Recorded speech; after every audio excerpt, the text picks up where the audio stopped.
បាទសូមគោរពដល់ថ្នាក់ដឹកនាំក៏ដូចជាបុគ្គលិកដែលកំពុងអនុវត្តនៃការជាចរកៅស៊ូខ្ញុំបាទទាំងពីរនាក់ជាផ្នែកបច្ចេកទេសថ្ងៃនេះសូមធ្វើបទកថាការសារចរដោយប្រើកង្វះបាទអញ្ចឹងសូមបងប្អូនទស្សនាដូចតទៅដោយខ្ញុំសង្កេតឃើញបងប្អូនមួយចំនួនដែលសារចរដោយប្រើដៃជំនួសកង្វះធ្វើឲ្យមានផលប៉ះពាល់ជាច្រើនដូចជាសឹកកញ្ចក់លហែកកញ្ចក់និងទឹកស៊ីដៃជាដើមដោយការយល់ឃើញពីទុក្ខលំបាករបស់បងប្អូនទើបក្រុមហ៊ុន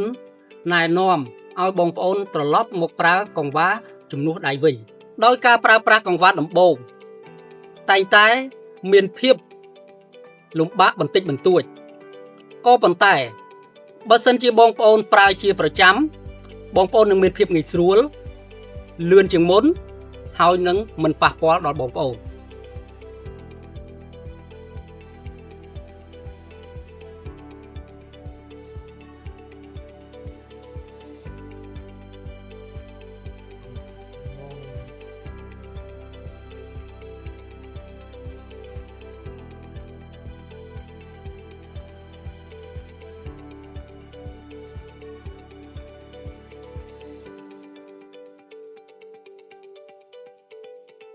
ការធ្វើបទបង្ហាញសារចរដោយប្រើកង្វះយើងខ្ញុំទាំងពីរនាក់សូមចប់នៅត្រឹមនេះសូមអរគុណសូមជម្រាបលា